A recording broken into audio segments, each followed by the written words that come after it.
Your Excellency, Mr. Pekka Haavisto, Minister of Foreign Affairs of the Republic of Finland, Excellencies, dear friends, thank you for inviting me to address this forum.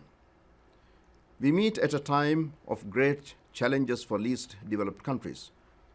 Poverty, weak health systems, gender inequality, and environmental degradation have been compounded by the ongoing pandemic.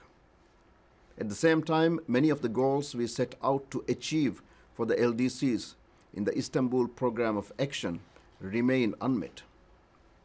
This includes efforts to reduce poverty and malnutrition, to upgrade infrastructure, to enhance international trade, improve manufacturing, and graduate at least half of the LDCs. One has to wonder if LDCs would have been in a better situation going into the pandemic had a more concerted effort been made and more progress achieved on the Istanbul Programme of Action. Certainly, many of the gaps and vulnerabilities that existed would have been closed, or at the very least, less severe. 1/3 of the 46 LDCs are expected to take 5 or more years to recover their pre-pandemic level of GDP per capita. The projection highlights the real risk of widening global inequalities in the wake of the pandemic. They also raise serious concerns about the dangers of another lost decade for LDCs, which would derail the achievement of the 2030 Agenda for Sustainable Development. Of course, we cannot change the past, and the reality is that COVID-19 has exacerbated an already tenuous situation in LDCs, limiting their ability to meet the SDGs. Excellencies, while we must acknowledge the severity of the situation, despairing it is not the way forward. The magnitude of these challenges must be matched by the stretch of our resolve to overcome them. We must choose hope, and we must act. Hope is what will give us the political will to act decisively for solutions. Excellencies, now is the time for the international community to undertake targeted interventions that will get the development agenda for LDCs back on track. To close those gaps that allowed the pandemic to hit so hard. This is where forums such as this support the process. Academia, think tanks, private sector, civil society, you are all key stakeholders in the process. We need your help in identifying solutions and recommending policies based on experience, research, and knowledge. Your inputs make our effort, our work, the work of bureaucrats more informed, more pragmatic.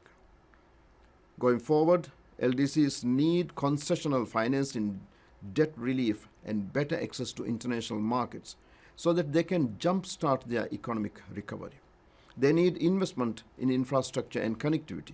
They need access to innovative new technologies, especially green technologies, that will help them combat climate crisis.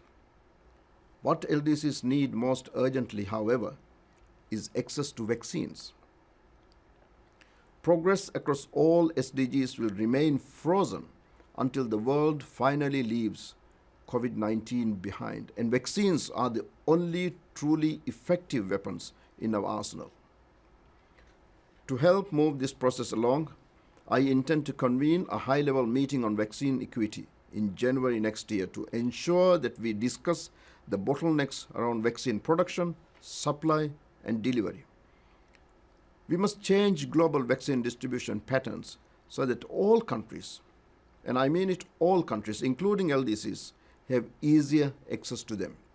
It is my hope that by the time we meet in Doha for the LDC 5 conference, much more of the global population, especially those from the LDCs, are vaccinated.